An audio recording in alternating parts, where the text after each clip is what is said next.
Good afternoon, Wildcats. I'm Nathan Haywood. I'm at South Whitley Elementary School, and we're going to show you some quick tips and tricks to kick off the school year the right way.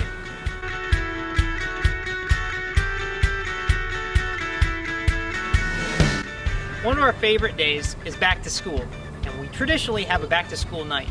But this year, it looks a little different, and that's okay. What we're going to be doing instead is teachers most likely have already reached out to their students, letting them know which classes they're going to be in. They'll have used a phone call, text message, or an email to get in touch with you.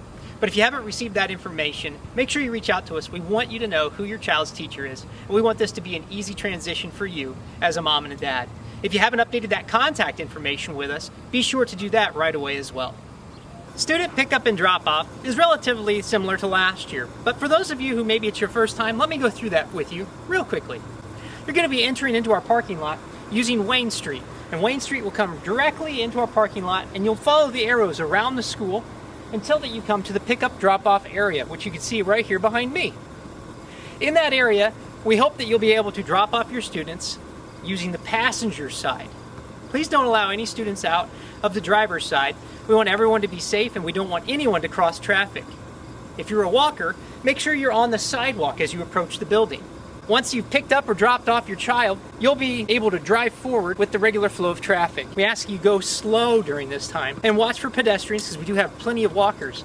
But please, let's make room for everyone. So if you're in the parking lot or if you're all the way out on Wayne Street, just be patient and the line will flow smoothly. And what you can do as a family is always be ready with your backpacks on to get out of the vehicle and be ready to get into the vehicle. But don't leave until that you put on your seatbelts.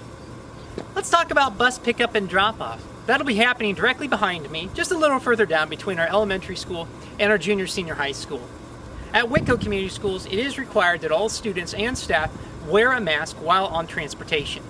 So, once your child is ready to go to school, make sure they have their face mask or face covering packed and ready to go with them as well. You may want to even help the younger ones to be able to put that on in advance. We'll show you how to put on a mask in a little bit. Let's talk about things that you can do before that your child comes to school. We're going to be relying heavily on you, mom and dad, to make sure that your child is ready to come to school. And the first thing is always most important, a good meal to start the day. So take time and make sure your child eats breakfast. Number two, we want you to make sure they look and feel good. If the child is showing any signs that they might be sick or running a fever, we want you to keep them home. That way everyone is safe at the school. If you do those things, together, we know we're going to have a great year. Let's talk about masks. They seem simple enough, but what's the right way to put on a mask? First, we want you to always be holding it by the ear loops. If you have a washable mask, make sure you wash it regularly. If yours is disposable, always throw it away when you're done. Now, to put it on, simply take the ear loops and put them over your ears. Then adjust the mask so it feels right. If it has a nose piece, push the nose piece down to make sure that your mask is fitting and has a good seal. You only want to be breathing through the mask. Now, to take it off, it's just as simple as you put it on. You just reverse the steps. So you just want to grab the ear loops and take them off. Remember, you don't want to touch the mask by the part that goes over your face. You don't know what kind of germs you might have on your hands. If you can do that, you're going to do great.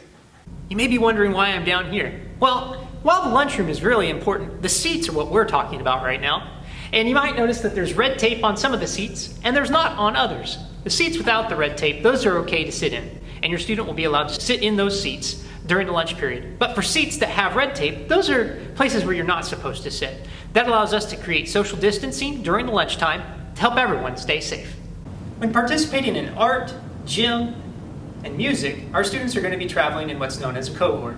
It just means they're going to be traveling in a group so that we know where your student is at all times and who they're with. This is similar to how we do it in the past, but now they're going to always be in the same group. This also means that they'll have assigned seats in those classes instead of being able to sit just about anywhere. Again, this is for safety, but we want to make sure that you're aware that we're taking those precautions. Starting today, for those families who are a part of our distance learning program, you can begin coming to our school building and picking up your Chromebook as well as your chargers. And then you'll be able to use those beginning on the first day of school. And families, we want you to know that you matter. We want you to know that from a social and emotional standpoint.